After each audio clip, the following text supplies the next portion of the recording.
ప్రశ్నకి ప్రశ్న రావణ్‌కి అతి పెద్ద మద్దతు మాత్రం ప్రకాష్ రాజ్. రోజు వీడియోస్ చేస్తున్నాడు. అంత అద్భుతం అతను. అట్లాంటి వాళ్ళని ప్రశ్నిస్తే చేసేస్తారా? మీకు పాపం వెంటాడుతుంది అన్నటువంటిది. కాకపోతే ఇక్కడ నాకు అర్థం కాని పాయింట్ ఏంటంటే ఆహ్, ప్రభుత్వం ఏంటి ఈ పాలన? ఈ వ్యవహారం ఏంటి? అని అడిగేది ప్రశ్న.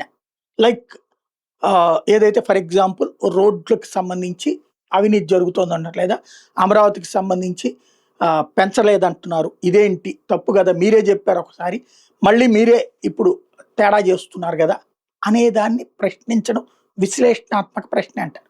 అలా కాకుండా రాముడు పారిపోయాడు, లేకపోతే సీతమ్మని అలా జరిగింది, లేదంటే రావణాసురుడు గొప్పవాడు, లేదంటే గనక చీరలు లాగారు, ఇట్లాంటి పదాలు బురదవుతాయా? అవగాహనతో మాట్లాడితే తప్పులేదు. రాముడు పారిపోయాడా? రాజ్యం నుంచి పారిపోయి అడవిలో తలదాచుకున్నాడా? అడవిలో పారిపోయాడా? ఏం సంస్కారం అతంది? రామాయణం తెలిసేనా మాట్లాడాలి, తెలియకపోతే మూసుకు కూర్చోవాలి. రామాయణంలో చెప్పబడింది ఏంటి? తండ్రి మాట జవదాటని వ్యక్తిగా రాముడు. ప్రతి ఇంట రాముడు ఉండాలని కోరుకుంటారు, కానీ రావణుడు ఉండాలని ఏ తల్లి తండ్రి కోరుకోరు.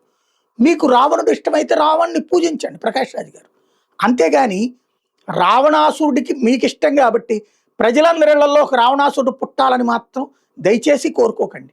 పదే పదే దైవ దూషణ చేసే వాళ్ళని సమర్థించడం, ధర్మస్థలాలు ఇట్లాగే మీరే ఆ దుర్మార్గుల్ని వెనకేసుకొచ్చారు.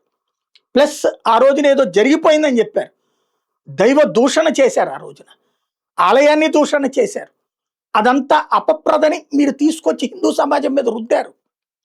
ఇప్పుడు మళ్ళీ ఇట్లాంటిది ఇంకొక తప్పు చేస్తున్నారు. సరే, మీకు ఒక దాన్ని ఏమంటారు, యాక్టర్గా మీకు ఉన్నటువంటి పాపులారిటీతో ఇలాంటివి హైలైట్ కావచ్చేమో, కానీ దేశ వ్యతిరేక, సామాజిక వ్యతిరేక, హిందూ వ్యతిరేక వ్యక్తిగా ముద్రయించుకోవాలటం నాకు ఇష్టం.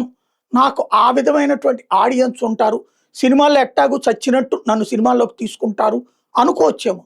కానీ ఒక వెక్సేషన్ స్టార్ట్ అయినప్పుడు మీ మీద పడే ఇంపాక్ట్ రేపొద్దున మిమ్మల్ని మీరుండే సినిమానే చూడలేనంతటి అసహ్యం పెరిగిపోయిందంటే ప్రమాదం. ఇది గుర్తుపెట్టుకోండి.